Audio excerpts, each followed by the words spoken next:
Boa noite. Boa noite, Dr. Walter Capanema, tudo bom? Tudo bom? Prazer. Vou fazer uma breve apresentação do Dr. Walter. Para quem não me conhece, eu sou a doutora Camila Rodrigues, eu sou diretora da ESA, aqui da UAB Leopoldina. Dr. Walter, é um prazer tê-lo aqui conosco. O Dr. Walter, ele é advogado, consultor e professor, e ele é membro da Comissão de Direito Digital da ABA, na qual eu também faço parte, então é um prazer trabalhar com ele lá na ABA e agora aqui tê-lo com a gente numa aula da ESA, fico muito feliz. Vou ser breve na apresentação, eu vou passar logo a palavra, porque hoje, infelizmente, a gente vai acabar a aula um pouquinho mais cedo, então o professor pode ficar à vontade. Muito obrigada e muito obrigada a todos pela presença. Boa noite a todos, eu espero que vocês estejam me ouvindo. Estão me ouvindo? Sim. Eu quero agradecer aqui o gentil convite, doutora Andréia aqui pelo carinho, pela gentileza, doutora Lidiane, senhoras e senhores, boa noite, é uma grande alegria poder participar aqui e trazer para vocês um panorama sobre um tema que eu acho que é tão importante, que todos nós precisamos estudar cada vez mais, que tem a ver com as audiências por videoconferência. A doutora Larissa, que gentilmente me convidou, obrigado aí pelo convite. Eu trouxe aqui para vocês uma apresentação para falar um pouco sobre as videoconferências. Vou botar aqui para compartilhar a tela.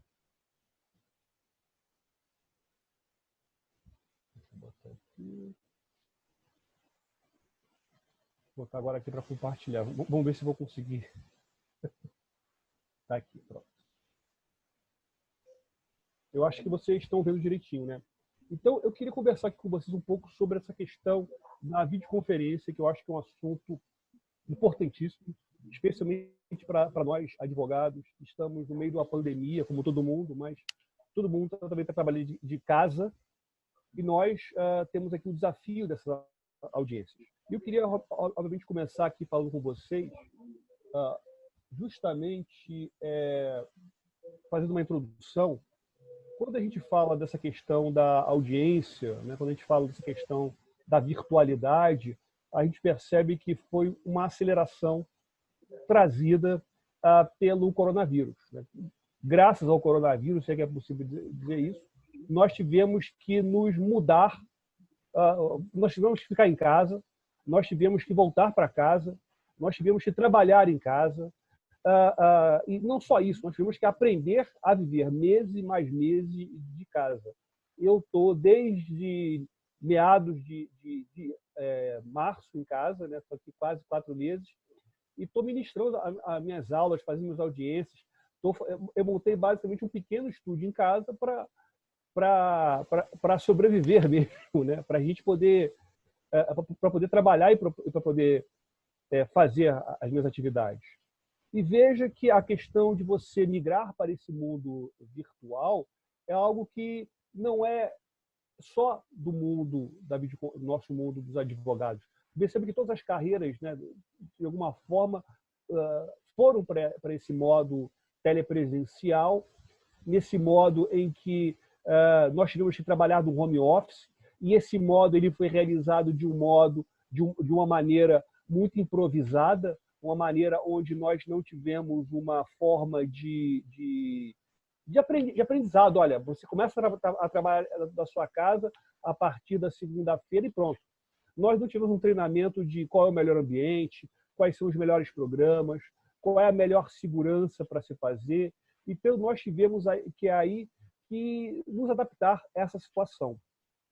E a advocacia passou por isso, especialmente por causa dessa questão da videoconferência, né? E eu acho interessante, quando a gente fala da videoconferência, pensar que a videoconferência ela tem muito a ver com a questão da virtualização do processo, né? Não sei se vocês já estudaram aquela lei do processo eletrônico. A lei do processo eletrônico é uma lei que eu tenho assim, uma certa intimidade, porque eu ajudei a criar na OAB a caravana digital, FIC Digital. Então, desde 2010, a gente passou por quase todas as subseções falando do processo eletrônico. E quando você estuda o processo eletrônico, você vê lá no artigo 2º que fala especificamente o seguinte, que basicamente você consegue fazer qualquer tipo de ato processual pelo meio digital. Qualquer tipo. A lei aqui ela foi bem genérica, né? A lei aqui, obviamente, a lei é de 2006, ela pensou aqui justamente do envio de petição, do recebimento de citação, das intimações, né? Que tanto nos dão os problemas, da assinatura eletrônica. Em 2006 não se pensou aí na audiência virtual. Não se pensou aí. Porque naquela época nós não tínhamos tecnologia para isso. Mas a lei, ela deixou aqui muito claro, quando ela fala aqui especificamente, vou botar aqui até para a gente poder fazer uma... Né, a lei, ela chega aqui e fala especificamente, né, em processos em geral. Veja, a lei fala aqui em geral. Então, tudo aqui que você puder fazer eletronicamente, a lei, de certa forma, não cria embaraços. E perceba que 6 anos depois da lei, em 2012, nós já tivemos aqui uma situação que um juiz do trabalho ele fez uma audiência virtual usando um programa do Google. O juiz do trabalho do Paraná fez uma audiência virtual usando o sistema do Google. Então, porque tinha uma das partes era professora e estava, parece que, em Portugal. Então, para você evitar algum adiamento, carta citatória, carta rogatória, e não sei o que lá, vamos fazer pela internet, que a internet ela pode nos facilitar, nos poupar burocracia e poupar, principalmente, tempo.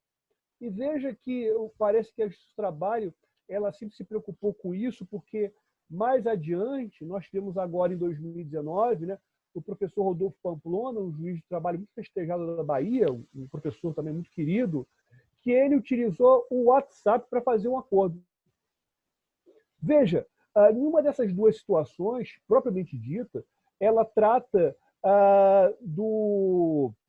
da audiência por videoconferência, como nós temos atualmente, mas são modelos em que juízes, muito antenados com a realidade e preocupados com a máxima efetividade do processo, utilizaram para aí permitir que a audiência acontecesse e que a prestação jurisdicional fosse entregue. Mas a gente precisa pensar na situação da videoconferência agora, em 2020. Dessa videoconferência que ela foi provocada, né? Não, ela foi trazida, originada, não de uma preocupação de juízes com a celeridade, mas mais ainda, numa preocupação do judiciário na própria sobrevivência da advocacia. Afinal de contas, com a quarentena, nos colocando todos em casa, nós não temos outra maneira de trabalharmos, de atuarmos em nossos processos se não for desse método virtual. E aí o que eu quero começar, portanto, trazer aqui para vocês é justamente aqui um regramento normativo. Quando a gente fala aqui no regramento normativo, eu acho muito importante a gente falar aqui da onde surgiu, qual norma que primeiro trouxe a previsão da videoconferência. A gente verifica isso lá no CPC. No CPC de 2015, né, que não é mais tão novo assim, ele tem a previsão aqui da audiência de conciliação ou mediação por meio eletrônico. Eu acho interessante a gente perceber essa possibilidade. Agora, por que o legislador não aproveitou e também já colocou audiência de instrução? Eu acho que o nosso legislador, em 2015, ele foi muito tímido. Perceba que o CPC ele não regulamentou o processo eletrônico. Ele trouxe no CPC alguns detalhes do processo eletrônico, algumas questões. Ele deixou toda a regulamentação lá nessa lei que nós comentamos aqui, a Lei 11.419 de 2006.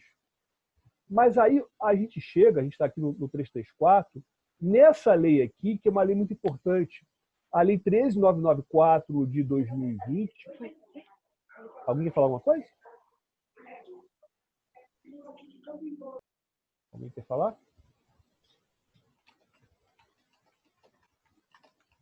Uma coisa que eu acho importante falar dessa lei é que essa lei aqui ela foi muito polêmica quando ela surgiu.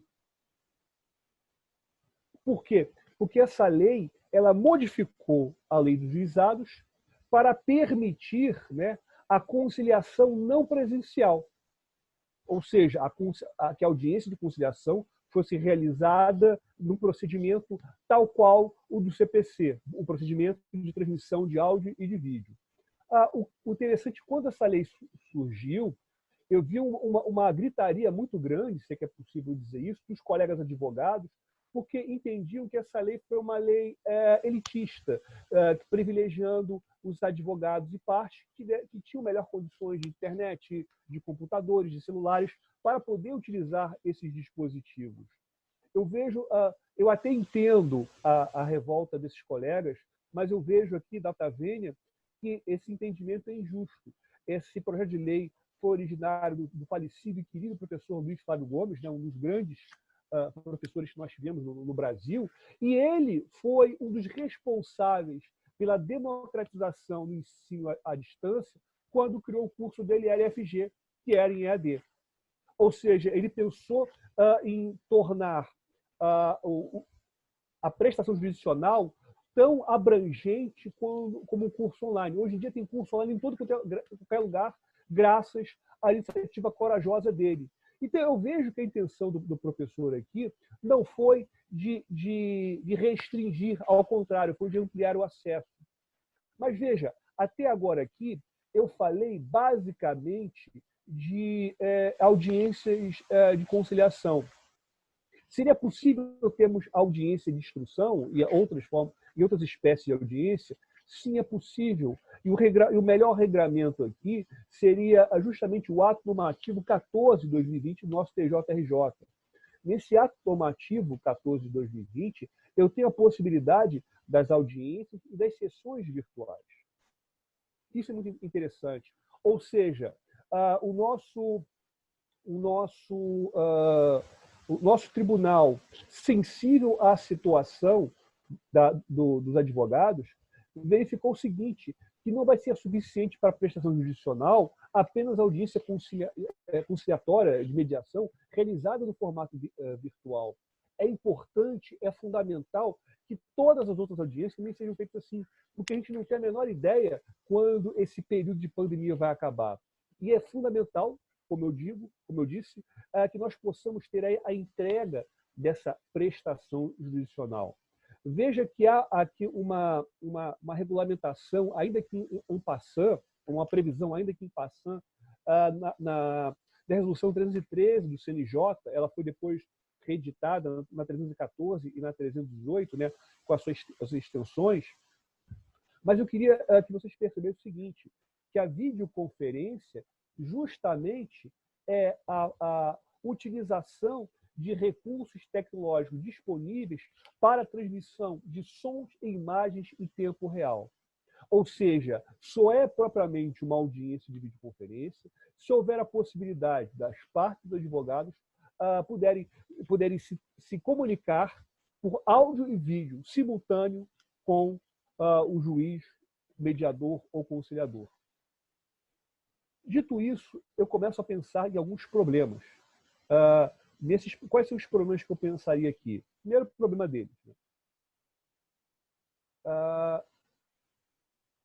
videoconferência ela seria realmente uma luz no fim do túnel, né? Como ela pretende ser?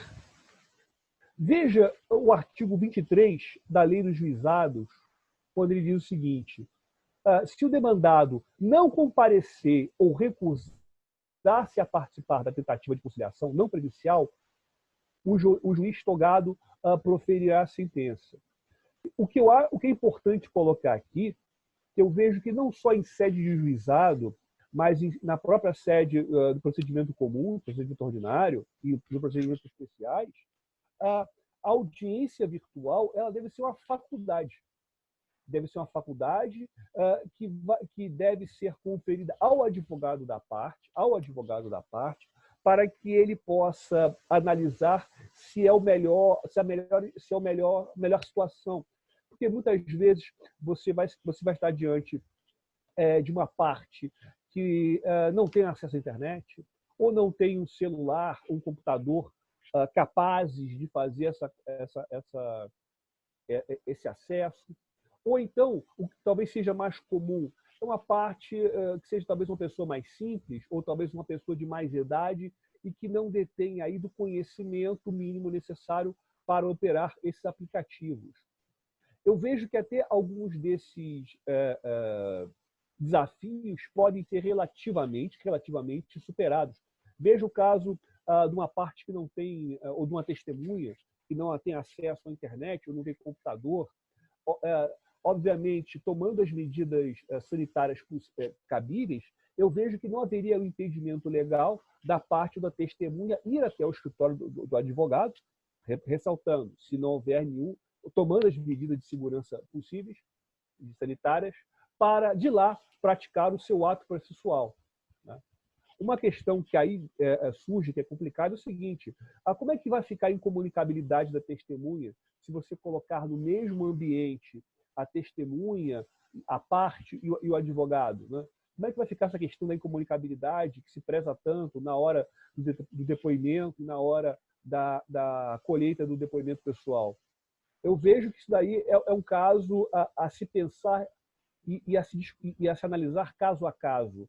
Eu acho que é muito complicado nós colocarmos regras muito rígidas, especialmente no momento que nós estamos vivendo de pandemia, no estado do Rio de Janeiro, que talvez seja o segundo estado onde mais morrem pessoas, né? E onde é conhecida que a nossa conexão à internet é péssima, né?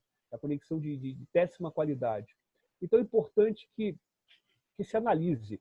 Eu, particularmente, eu teria uma certa resistência em saber que a testemunha está no mesmo ambiente físico da parte pela qual ela foi convocada. Obviamente, nada impede que você tenha uma testemunha e a parte que estejam em ambiente diverso e elas estejam se comunicando pelo WhatsApp. Há essa possibilidade de se furar essa incomunicabilidade, infelizmente. O que é importante nós comentarmos aqui é o seguinte, que basicamente os tribunais utilizam os dois aplicativos, né? O Microsoft Teams e o Cisco Webex. Né? Esses dois aplicativos são utilizados pelo TJ. Em segunda instância, algumas câmaras estão usando o Teams, mas a ideia é normatizar todos no Cisco Webex. Né? O Cisco Webex é um aplicativo da empresa Cisco, e, ao contrário do que se tem dito, o fato de você utilizar o aplicativo Webex no seu computador ou no celular, você advogado, pode utilizar o aplicativo em qualquer um das plataformas de celular ou do computador, eles rodam da mesma maneira. Inclusive, eu acho que ele roda melhor no celular. O fato de você usar o Cisco Webex para acessar uma audiência ou uma reunião na linguagem do Cisco, não significa dizer que em algum momento a empresa vai lhe cobrar uma quantia, um valor mensal de uso. Essa cobrança de um valor mensal de uso é tão somente na situação em que você for iniciar uma reunião. Então, para iniciar uma reunião, seria cobrado. Mas para você acessar uma reunião, qual seja uma audiência, você não precisa cobrar nada. Isso não impede que, no futuro, a Cisco vá cobrar dos tribunais o uso desse aplicativo, né? Porque a Cisco ela cedeu temporariamente ao CNJ e o CNJ foi compartilhando essa sessão com os demais tribunais, chegando aqui ao nosso TJRJ. Então, veja, ainda sobre o juizado, eu acho importante a gente ficar atento ao critério da simplicidade. Quando eu falo de um critério de simplicidade, eu vejo que o aplicativo, né, de acesso ao processo à videoconferência, ele deve ter um design, um acesso simples, né, que seja fácil de instalar, fácil de localizar no computador, fácil de usar. O Cisco Webex, principalmente pelo celular, eu vejo que ele é muito fácil de utilizar. Pelo computador, ele tem um espaço mais itens, né, para você poder utilizar. E talvez seja complicado que quando você utiliza, por exemplo, o Microsoft Teams, né, e você deixa ele minimizado, veja aqui o seguinte, veja que ele fica eternamente ativo. Quando você fecha o Microsoft Teams, você fecha para desligar, ele continua ativo e ocupando espaço e memória no seu computador. Ou seja, isso mostra aqui que a situação é um pouco quanto complicada, né? Então, prosseguindo aqui mais um pouco, eu quero falar uma coisa que é muito importante para nós advogados, que diz respeito à Lei Geral de Proteção de Dados. Essa lei, poucos colegas estudaram, é uma lei que está em vacatio legis, ela deve entrar em vigor se não tiver nenhuma mudança no Congresso Nacional, agora no dia 16 de agosto, e essa lei ela regulamenta como os nossos dados pessoais, enquanto cidadãos, serão tratados pelas empresas, ou seja, estabelece que nós, como proprietários, entre aspas, dos nossos dados, nós temos poder de ditar como esses dados vão ser analisados, coletados, transportados. O importante é que quando você se loga, faz um cadastro no Microsoft Teams ou no Cisco Webex, os seus dados são coletados. E as empresas elas não colocam aqui, com muita clareza, como esses nossos dados estão sendo utilizados. Então, muitas vezes, esses dados podem estar sendo utilizados para que a Microsoft ou a Cisco, posteriormente, façam alguma venda de algum produto para nós. Então, nós não temos muito controle. São produtos de empresas, né? São produtos que não são gratuitos, são pagos, né? E, portanto, aqui nos coloca numa situação complexa.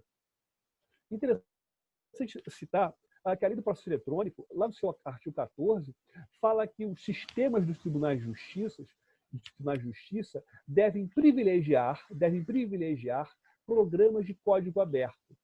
Programas de código aberto são aqueles programas que permitem a especialistas e ao público em geral descobrir como eles foram feitos. Há, digamos assim, uma transparência em como o programa funciona. A Microsoft, né, e a Cisco não costumam trabalhar com esse sistema, obviamente, porque seus programas são chamados proprietários e eles querem, obviamente, resguardar os segredos industriais e comerciais. Mas seria interessante nós adotarmos programas de código aberto, como tem o programa gratuito Jitsi, um programa muito interessante para fazer reuniões, palestras. É um programa que eu gosto muito de usar para reunir com meus alunos, e até mesmo para algumas reuniões com clientes, né? Pelo fato de ser gratuito e especialmente pelo fato de não precisar instalar qualquer programa no computador, torna ele algo maravilhoso.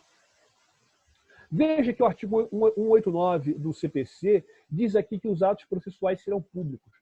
Eu pergunto, como vai ser para numa audiência virtual, numa audiência digital, para que terceiros possam assistir essa audiência, sendo que o link da audiência, dessa reunião, só é enviado para as partes? Isso fica muito, muito esquisito e muito, muito estranho, né? Deveria aí ter uma forma de publicidade. Isso ainda não tem. Isso a gente está buscando averiguar com o TJ. E outra coisa que é importante é o seguinte, o TJ tem interesse em que... O TJ na OAB, eu faço parte da Comissão de Prerrogativas, coordenada, né, presidida pelo meu querido amigo Marcelo Oliveira, e ele tem sido muito ativo na defesa dos advogados. Eu colaboro com ele na coordenadoria de processo eletrônico, e a gente está lutando para que os advogados e delegados, principalmente, possam auxiliar os seus colegas em momentos de violação de prerrogativa, para que nós, delegados, possamos ter aí acesso ao link da audiência para podermos participar e até, de algum modo, colaborar com o juízo e principalmente com os nossos colegas para a verificação do problema.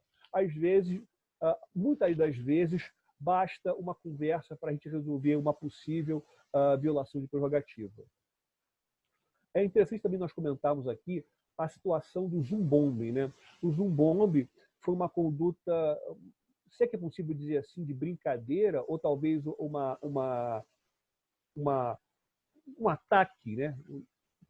que era feito em várias reuniões do programa de videoconferência Zoom, em que ele era invadido e pessoas faziam caos, criavam confusão.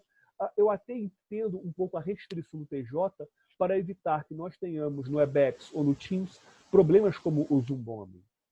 Mas o que eu vejo, senhoras e senhores, que é fundamental que nós tenhamos aqui uma preocupação com a segurança, né? Que os advogados tenham preocupação com a segurança, que os advogados treinem os seus clientes, né, os seus assistidos, essas questões de segurança. O TJ, por exemplo, ele permite que se tenha acesso ao ambiente de teste para que o próprio advogado possa treinar o uso com as testemunhas, com a parte. Eu recomendo isso, especialmente essa parte, ou uma testemunha não muito afeta aos sistemas digitais. Eu acho muito importante que se tenha esse tipo de acesso. Outra coisa que eu acho muito importante é que o sistema ele estabeleça ao advogado a possibilidade de compartilhar tela, seja para exibir um documento, ou até mesmo, eu acho que a gente pode pensar nisso, o advogado, numa sustentação oral, apresentar um PowerPoint. Já pensaram nisso? O advogado, numa sustentação oral, apresentar um PowerPoint. Não, de repente, ele tem lá um esquema gráfico que vai ser mais útil do que se ele falasse 20 ou 15 minutos, não, os 15 minutos regulamentares. Então, eu acho que de repente seria interessante essas possibilidades. Nós temos conversado com os tribunais de justiça sobre essas possibilidades, tais quais o advogado poder despachar virtualmente com o juiz ou com o desembargador, bastando definir um horário, dispensando o advogado do uso da toga, né? Não faz sentido, né? Muitas vezes o advogado, quando tem toga, a toga está no escritório e o advogado está trabalhando de casa, né? Então é complicado essas questões. E outra coisa que eu acho muito interessante nós comentarmos é o problema da internet do advogado. Porque, olha que interessante aqui, o artigo 362 do CPC, ele estabelece que a audiência poderá ser adiada se o advogado não puder, se não puder comparecer por qualquer motivo justificado, qualquer pessoa que dela deva necessariamente participar. O interessante é que o processo eletrônico ele só estabelece a possibilidade de reiteração de um ato processual, como o envio de uma petição, quando o sistema do TJ estiver fora do ar, por exemplo. Mas quando o problema é na internet do advogado, o TJ não tem nenhum problema. O TJ não diz que há possibilidade de repetição do ato. Mas veja, aqui eu tenho uma previsão específica do CPC para audiência virtual, para audiência, melhor dizendo. Se a audiência não puder acontecer e o motivo for justificado, pode-se adiar a audiência. Eu vejo que o problema da internet, o problema do computador, o problema da internet da parte, o celular da parte quebrou, eu vejo que são motivos mais do que razoáveis, especialmente no momento de pandemia, para se adiar a prática da audiência. E o isolamento da testemunha é algo muito interessante, é algo que a gente precisa verificar com muita preocupação, porque muitas vezes a testemunha, embora ela esteja em um ambiente separado da parte do advogado, ela tem um contato. Como é que, pelo WhatsApp, ou pelo Facebook, ou pelo outro programa, como é que você vai bloquear esse contato? Eu acho muito complicado. Eu acho que você vai, de repente, exigir que a testemunha, durante o seu depoimento, ela olhe fixamente para a tela do computador, para a câmera, e não desvie o seu olhar. Precisa ficar desviando o olhar para algum lugar. Podemos, então, imaginar que ela esteja eventualmente se comunicando. Então, isso que é muito complicado e a gente precisa pensar caso a caso. Eu não vi ainda um caso eu não vi aqui um caso em que isso tenha acontecido, mas como o brasileiro é muito criativo, eu vejo que tudo é possível. As possibilidades aqui são as mais diversas, né? O Brasil ele é incrível em coisas fantásticas, né? O que eu acho também importante dizer é que o advogado também pode gravar audiência. Assim como os tribunais estão normalmente gravando as audiências e colocando no Dropbox, depois enviando um link, e até mesmo as próprias sessões do tribunal, eu vejo que também é possível o próprio advogado, utilizando programas gratuitos, também gravar audiência e, obviamente, ter a preocupação com o sigilo quando for especialmente um caso envolvendo segredo de justiça. Indo aqui para as minhas considerações finais, eu acho aqui importante a gente pensar no seguinte: eu acho que a gente está numa situação em que realmente as pessoas estão tensas, elas estão preocupadas, elas estão ansiosas, elas estão angustiadas. O processo eletrônico já foi um grande desafio. A gente passou alguns anos para poder aprender, mas a gente está em poucos meses tendo que lidar com o processo, com a audiência virtual. É algo muito novo e complexo, mas eu vejo o seguinte: eu vejo que a gente precisa, juntos, nós juntos, precisamos aprender a utilizar esse sistema. Eu sei que é um pouco complicado, mas é preciso que a gente saiba utilizar. Eu já cheguei a assistir algumas sessões virtuais, eu vi alguns colegas tratando essa sessão virtual como se fosse uma conversa de WhatsApp. Eu acho que você precisa ter uma preocupação com a seriedade do ato, não por ser um tratamento subordinado à justiça, não, com uma forma da gente valorizar a nossa profissão, que ela é linda e essencial. Então, a gente deve tratar esse ato, embora a gente esteja em casa, às vezes até de chinelo, mas a gente tem que estar, nesse momento, ainda que virtualmente, com a nossa toga, com a nossa autoridade de advogado, e que a gente possa aqui, juntos, enfrentar esse problema. Eu quero deixar aqui para os colegas, dizendo que eu estou à disposição, que eu puder ajudar. A gente, em breve, deve lançar cursos para os advogados de audiência virtual, mas esses cursos têm um diferencial, que a gente vai dar algumas dicas especiais de como gravar audiência, problemas de backup, várias outras questões de comportamento. Se alguém quiser conhecer a minha plataforma de cursos e meu canal do YouTube, Smart 3, vai ser um prazer. Eu estou aqui à disposição de vocês. O que eu puder ajudar, conte comigo. É um grande prazer e deixo aqui os meus contatos. Eu quero agradecer a todos vocês o convite, a doutora Larissa o convite, e estou à disposição de vocês aqui, que vocês precisarem. Obrigada, professor Walter. Eu que agradeço, em nome da ESA Leopoldina, a participação e a brilhante aula que acabamos de ter.